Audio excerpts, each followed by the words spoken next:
will be showing you how I made this Vox head. I started out cutting out the face because that would tell me how big everything else was going to be. I ended up making it 12 by 24-ish. I designed the cutout patterns off of a screenshot from Hazbin Hotel and then edited it quite a bit, and then also like finished off the smile because in the show it was cut off. I'm using a Cricut cutter and the built-in program that came along with it.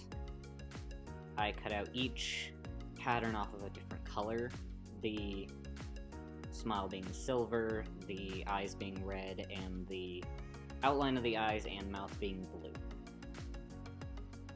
It was too difficult to make the outside of the mouth be blue without having it just be a full sheet, so you'll see this just as a big crescent moon smile. It made it much easier for later on. I probably should have done this for the eyes, but whatever. Satisfying peeling of the face pieces.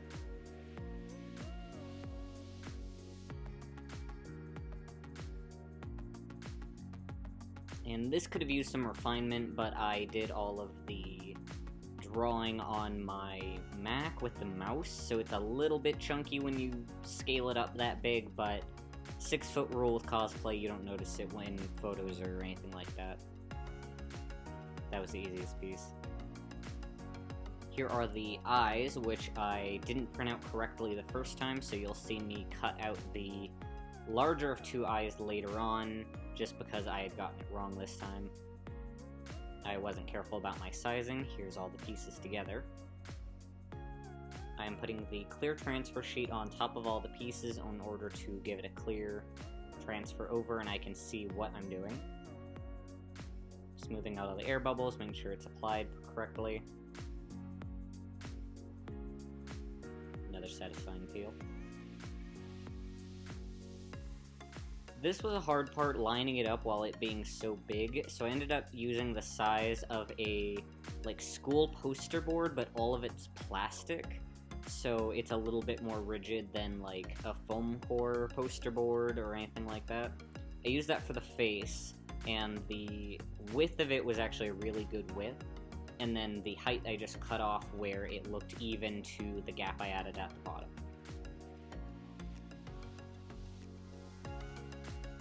So here's a close-up of layer 1. I made sure to get most of the air bubbles out, and you can see that little bit of texture. I think that added to the look of it all.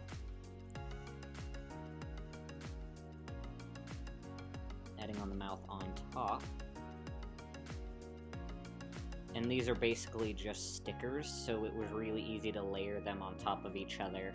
And if I did make a mistake, it wasn't too bad to pull up the overlayer and lay it back down. I would try to get it right in the first shot, but it's not impossible. I was able to do it with the messed up larger eye. Here's a close-up of that. The silver has a reflective quality that I really liked, and that showed up well in film that you'll see later.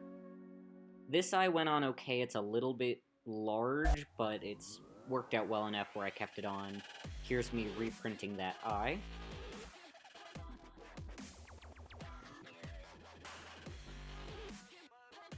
And then it fit well enough. It wasn't exact. I had to kind of guess on the measurements. Next time on the patterns, I'll add in like a border, so that way all of them print at the same scale rather than me guessing.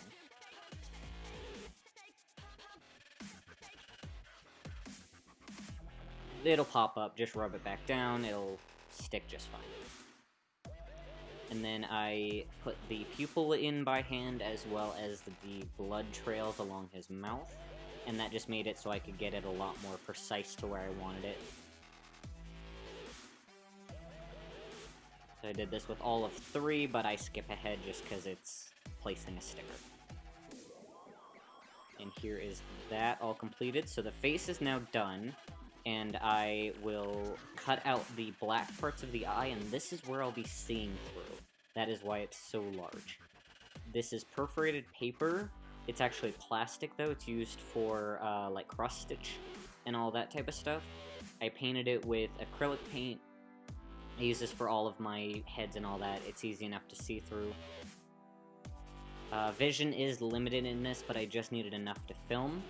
Now I'll be forming it into an actual wearable head.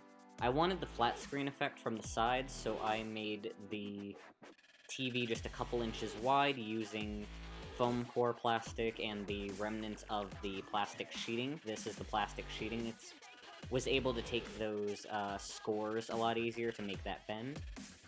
So it's basically a flat screen with the old school style box out the back, and that's where my head's gonna be. Here you can see the back of the TV as well as where the head goes. I will have to move this later on. You'll see that later, though. Here's attaching the front. I also made it a little bit too short from the front of the face to the back. So next time I make this, I'll add a little bit more space on that back zone that you're seeing now. So here it's sitting where I want it to, but I can't see out of the eye at all, and I also need to add foam. So this was my second attempt. I moved the head up those few inches, and then I added foam in the final. But this worked out very well, and I can see out of the eye now, and I'm very happy about this. So let's get to the reveal shots. I actually took video this time.